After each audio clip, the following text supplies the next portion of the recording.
Bonjour, c'est à nouveau Fabrice et je vous souhaite la bienvenue dans cette nouvelle vidéo qui concerne donc l'autisme et notamment l'autisme d'Asperger.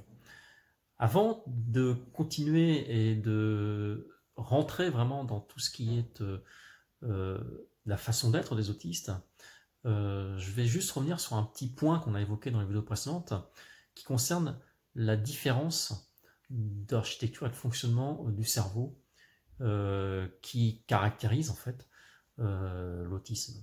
Donc on l'a vu, l'autisme est une condition neurologique, ce n'est pas une psychose, c'est une condition neurologique, c'est dû à un cerveau qui est architecturé et qui fonctionne différemment qu'un cerveau dit neurotypique. Alors à quoi cela est dû? On ne le sait pas trop encore aujourd'hui, on a beaucoup d'hypothèses.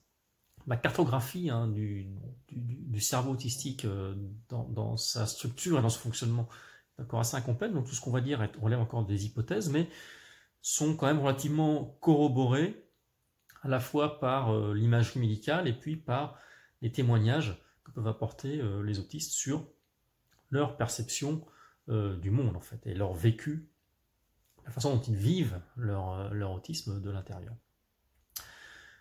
Dans la dans le développement neuronal, dans le développement du cerveau, en fait, il y a des phases qui sont assez importantes, et notamment il y en a une qui s'appelle le légage synaptique, qui se produit pendant l'enfance, au cours duquel, en fait, le cerveau va,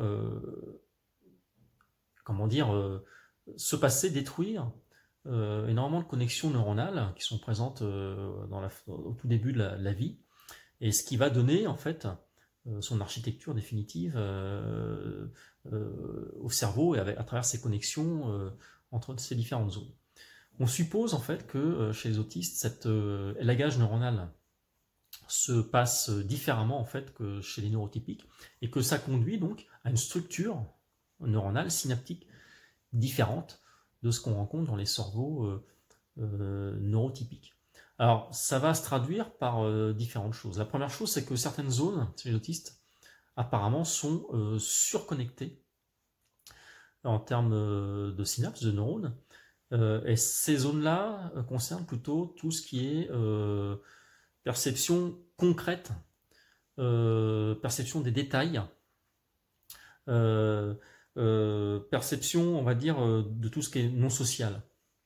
Et puis, il y a d'autres zones qui, à l'inverse, vont être sous-connectées. Et ces zones-là sont plutôt celles, a priori, qui traitent de tout ce qui est, on va dire, invisible, implicite, non-verbal, abstrait. Donc, en fait, euh, ça va avoir des conséquences parce que il y a un déséquilibre, on voit bien, qui se crée en fait entre différentes zones, différentes fonctions du cerveau, avec euh, des zones qui vont être envahissantes, les zones de perception, les zones sensorielles, et notamment on a tendance à penser et à constater que les autistes ont une perception une relation très visuelle. Et puis ces zones surconnectées en fait vont avoir tendance à essayer de compenser, on va dire, les zones qui elles sont sous-connectées. Donc elles vont avoir tendance à essayer de prendre le relais des zones sous-connectées, donc qui traitent l'invisible, l'implicite, mais forcément de façon moins efficace. Alors, il y a une autre caractéristique en fait, hein, c'est qu'il semble qu'il y ait aussi des zones en fait qui sont moins connectées entre elles que dans un cerveau neurotypique. C'est-à-dire que le cerveau de l'autiste, dans une situation donnée, dans un contexte, il va percevoir des informations. Ces informations de différentes natures vont être traitées par différentes zones du cerveau. Simplement, le fait que ces zones soient moins connectées entre elles va entraîner une moins bonne synchronisation d'entraînement de l'information par le cerveau de l'autiste. Et donc, euh, va falloir, l'autiste va avoir besoin de faire beaucoup d'efforts conscients pour rassembler les morceaux du puzzle en fait d'une situation donnée.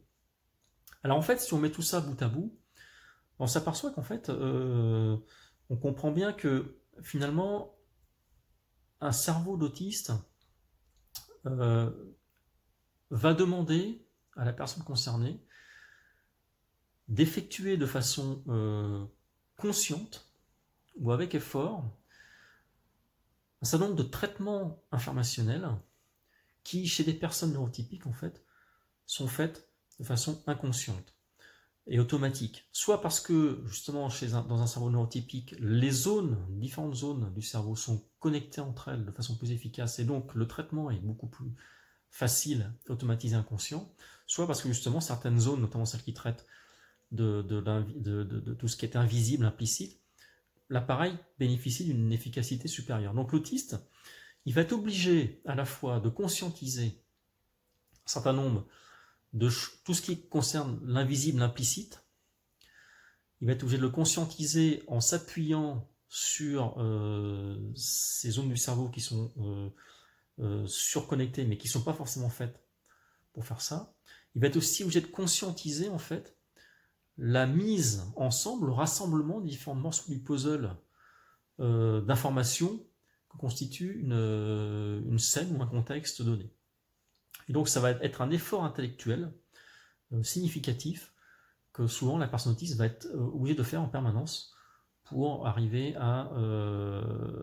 au même niveau, entre guillemets, de conscience d'une situation qu'une personne neurotypique. Alors ça va se manifester d'un certain nombre de façons, hein, on les évoquera plus loin.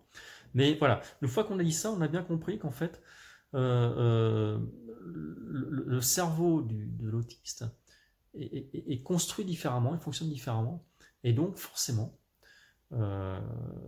ça implique de l'intérieur de la personne des modes de fonctionnement qui sont différents, des modes de perception du monde qui sont différents, des modes de traitement de l'information qui sont différents, et donc ça débouche sur des façons d'être qui sont différentes, qui sont totalement involontaires de la part de la personne concernée, totalement involontaires, mais qui effectivement peuvent être mal interprétées par l'environnement, qui lui va avoir tendance à interpréter par rapport à son mode de fonctionnement à lui avec son cerveau neurotypique.